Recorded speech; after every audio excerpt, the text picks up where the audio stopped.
Hi students, welcome back two exam toppers. നമുക്കിന്ന് 7th standard ഹിസ്റ്ററിയുടെ 4 ചാപ്റ്ററിൻ്റെ previous year question answers ഒക്കെ ഒന്ന് discuss ചെയ്യാം. അതിന് മുന്നേയായിട്ട് എല്ലാവരും ചാനലൊന്ന് സബ്സ്ക്രൈബ് ചെയ്യുക, വീഡിയോ ലൈക്ക് ചെയ്യുക, ഫ്രണ്ട്സുമായിട്ട് ഷെയർ ചെയ്യുക. പിന്നെ ഈ ചാപ്റ്ററിൻ്റെ ക്ലാസ് നിങ്ങൾ ഇതുവരെ അറ്റൻഡ് ചെയ്തിട്ടില്ല എന്നുണ്ടെങ്കിൽ കുഞ്ഞീസ് ക്ലാസ്സിൽ വന്ന് ക്ലാസ് അറ്റൻഡ് ചെയ്യുക. First question, why was it a difficult task for rulers of the middle ages to rule the Indian sub continent?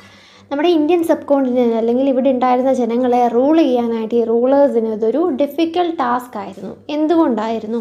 It was because people of diverse backgrounds and cultures lived here.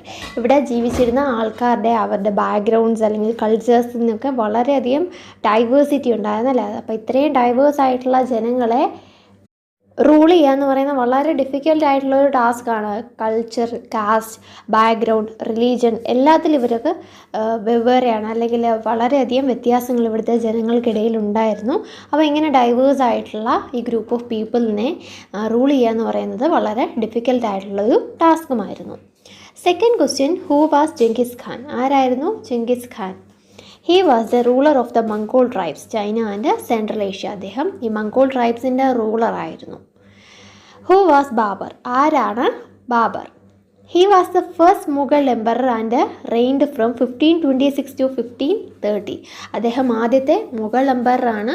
അദ്ദേഹത്തിൻ്റെ ഭരണകാലഘട്ടം എന്ന് പറയുന്നത് 1526 മുതൽ 1530 വരെയാണ്. Fourth question, name the battlefield where Ibrahim Lodi was defeated by Babur.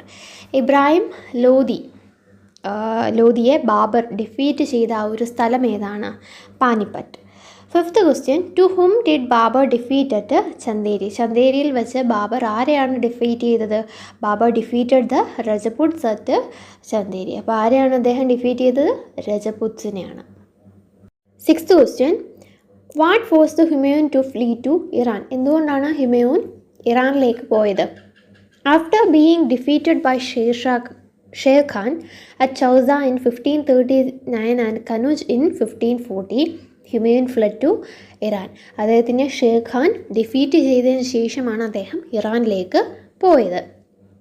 Seventh question, at what age did Akbar become the emperor of the Mughal empire? എത്രാമത്തെ വയസ്സിലാണ് അക്ബർ ഈ Mughal empire അതിൻ്റെ എംപററായി മാറിയത്? Akbar become the emperor of the Mughal empire at the age of 13. എത്രാമത്തെ വയസ്സിലായിരുന്നു? 13ാമത്തെ വയസ്സിലായിരുന്നു അദ്ദേഹം എംപറർ ആയത്. Eighth question, who was the regent of Akbar? അക്ബറിൻ്റെ റീജൻറ്റ് ആരായിരുന്നു? Bairam Khan. Okay. Ninth question, how is prince Khurram better known as in Indian history? Indian ഹിസ്റ്ററിയിൽ prince Khurram എന്ന് പറയുന്നത് ആരാണ്? എംപറർ ഷാജഹാൻ ആണ്. ഓക്കെ.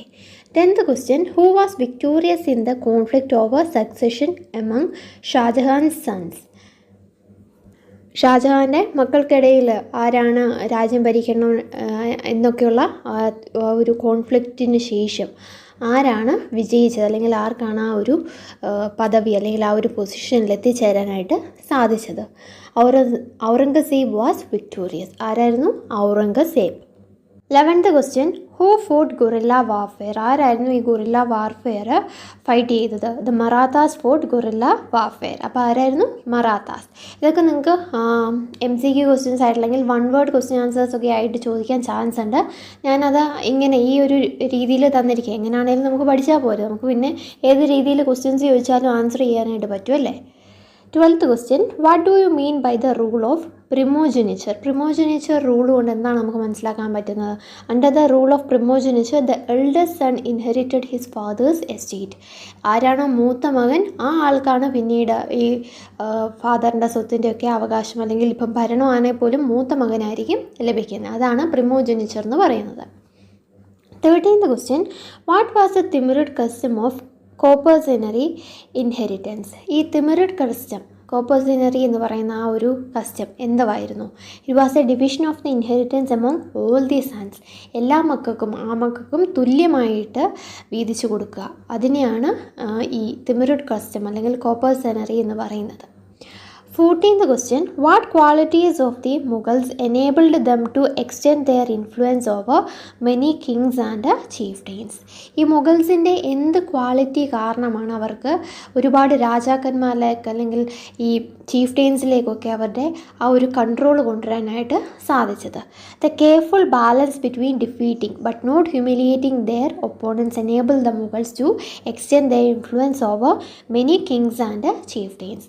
ഇവരുടെ ഈ ഒരു ബാലൻസ്, അതായത് ഏതെങ്കിലും രാജാക്കന്മാരെ തോൽപ്പിക്കുകയാണെങ്കിൽ അല്ലെങ്കിൽ ഡിഫീറ്റ് ചെയ്യുകയാണെങ്കിൽ പോലും അവരെ ഹ്യൂമിലിയേറ്റ് ചെയ്യില്ല, അല്ലെങ്കിൽ എന്തെങ്കിലും കാര്യത്തിൻ്റെ പേരിൽ അവരെ കളിയാക്കുകയോ അല്ലെങ്കിൽ അവരെ ഇറക്കി വിടുകയോ അങ്ങനെ ഒന്നും ചെയ്യാണ്ട് അവർക്കും എന്തെങ്കിലുമൊക്കെ സ്ഥാനം കൊടുത്ത് അവരെ കൂടെ നിർത്താനായിട്ട് നോക്കി. അപ്പോൾ ഈ ഒരു ക്വാളിറ്റി ആയിരുന്നു ഈ മുഗൾസിൻ്റെ അച്ചീവ്മെൻറ്റിൻ്റെ ഒരു പ്രധാന രഹസ്യമെന്ന് പറയുന്നത്. 15th question. What does the term mansabdar refer to? ഈ മാൻസാബ്ദാർ എന്ന് പറയുന്ന ടേം ആരെയാണ് റെഫർ ചെയ്യുന്നത്? The term Mansabdar refers to an individual who holds a mansab, that is a position or rank. ഒരു പൊസിഷൻ അല്ലെങ്കിൽ റാങ്ക്, അതായത് മാൻസാബ് ഹോൾഡ് ചെയ്യുന്ന ഒരു ഇൻഡിവിജ്വലിന്, ഒരാളെയാണ് മാൻസാബ്ദാർ എന്ന് പറയുന്നത്. 16th question. What was zat? എന്താണ് zat? Mansabdars rank and salary were determined by a numerical value called zat. ഈ മാൻസാബ്ദാറിൻ്റെ റാങ്കും അതുപോലെ തന്നെ സാലറിയും ഡിറ്റർമിൻ ചെയ്യുന്ന ന്യൂമറിക്കൽ വാല്യൂവിനെയാണ് സാറ്റ് എന്ന് പറയുന്നത്. The higher the SAT the more prestigious was the nobles position in the court. എത്ര കൂടുതലാണോ ഈ സാറ്റ്, അല്ലെങ്കിൽ എത്ര ഹയർ ആയിട്ടുള്ള ഒരു വാല്യൂ ആണോ ഈ സാറ്റിനുള്ളത്, അത്രയും പ്രസ്റ്റീജിയസ് ആയിട്ടുള്ള അല്ലെങ്കിൽ നല്ലൊരു പദവിയായിരിക്കും ഇയാൾക്ക് കോർട്ടിൽ ഉണ്ടായിരിക്കുക.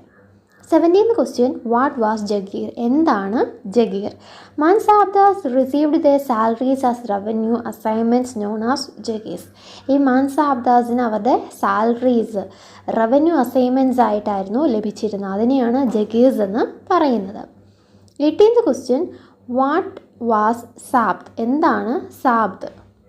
It was the revenue collected on the basis of the schedule of revenue rates for individual crops.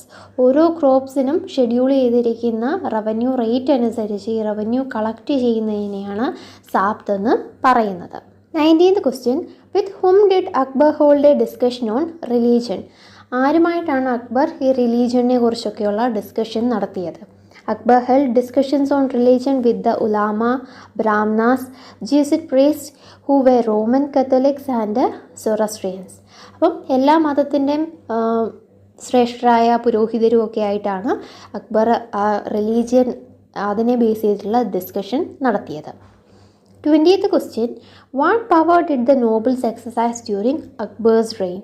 ഈ അക്ബറിൻ്റെ ഭരണകാലത്ത് ഈ നോബിൾസിന് കിട്ടിയ ഒരു പവർ എന്തായിരുന്നു? During Akbar's reign, the nobles commanded large armies and had access to large amounts of revenue.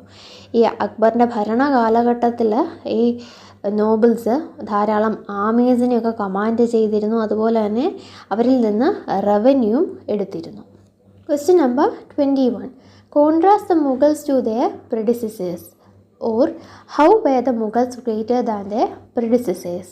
ഈ മുഗൾസിനെ അവരുടെ പ്രിഡിസസേഴ്സുമായിട്ടൊന്ന് compare ചെയ്യുക. അല്ലാന്നുണ്ടെങ്കിൽ മുഗൾസ് എങ്ങനെയൊക്കെ അല്ലെങ്കിൽ ഏതൊക്കെ രീതിയിലായിരുന്നു അവരുടെ പ്രിഡിസസേഴ്സിനേക്കാൾ കൂടുതൽ ഗ്രേറ്റർ ആയത്? Okay. Unlike their predecessors, the Mughals created a huge empire and accomplished what had hitherto seemed possible for only short periods of time. From the latter half of the 16th century, they expanded their kingdom from Agra and Delhi until in the 17th century they controlled nearly all the subcontinent. അപ്പം Mughals വലിയൊരു Empire നിർമ്മിച്ചു. അവരുടെ പ്രിഡിസസേഴ്സിനെ പോലെ അല്ലായിരുന്നു, അവർ വലിയൊരു Empire തന്നെ നിർമ്മിച്ചു. അവർ 16th century മുതൽ 17th സെഞ്ച്വറി വരെ അവരുടെ ഈ ഒരു രാജ്യം അല്ലെങ്കിൽ അവരുടെ കൺട്രോളിലുള്ള ആ ഒരു പ്രദേശം അവരിങ്ങനെ എക്സ്പാൻഡ് ചെയ്തുകൊണ്ടേയിരുന്നു. ആഗ്രയും ഡൽഹിയൊക്കെ അവരുടെ കൺട്രോളിൽ ആയി. They imposed the structures of administrations and ideas of governance that outlasted their rule, leaving a political legacy that succeeding rulers of the subcontinent could not overlook. അതുപോലെ തന്നെ അവർ പുതിയ പുതിയ അഡ്മിനിസ്ട്രേഷൻസും ഗവേണേഴ്സിൻ്റെ ഐഡിയാസൊക്കെ കൊണ്ടുവന്നു. അതുകൊണ്ട് തന്നെ ഇനി ഏതൊക്കെ റൂളേഴ്സ് ഇവിടെ ഭരിക്കാൻ വന്നാൽ പോലും ഇവരുടെ ഈ ഒരു പൊളിറ്റിക്കൽ ലെഗസീനെ ചോദ്യം ചെയ്യാനോ അല്ലെങ്കിൽ ഇത് മാറ്റി പുതിയ ഒരെണ്ണം നിർമ്മിക്കാനോ ഒന്നും അവർക്ക് പറ്റില്ല. കാരണം അത്ര നല്ല ഒരു അഡ്മിനിസ്ട്രേറ്റീവ് ഫീച്ചേഴ്സ് ആയിരുന്നു ഇവർ കാഴ്ചവെച്ചിരുന്നത്. അതുപോലെ തന്നെ ഇവരുടെ രാജ്യം ഈ ആഗ്ര, ഡൽഹിയിൽ നിന്നൊക്കെ ഒരുപാട് എക്സ്പാൻഡ് ചെയ്ത് സബ് കോണ്ടിനെൻ്റിൻ്റെ മിക്ക ഭാഗങ്ങൾ ഇവർ കൺട്രോൾ ചെയ്യുകയും ചെയ്തു. ഇനിയും കുറച്ച് ക്വസ്റ്റ്യൻസസ് കൂടിയുണ്ട്, അത് നമുക്ക് അടുത്ത ക്ലാസ്സിൽ കാണാം. അപ്പോൾ എല്ലാവരും ചാനൽ സബ്സ്ക്രൈബ് ചെയ്യുക, വീഡിയോ ലൈക്ക് ചെയ്യുക, ഫ്രണ്ട്സുമായിട്ട് ഷെയർ ചെയ്യുക.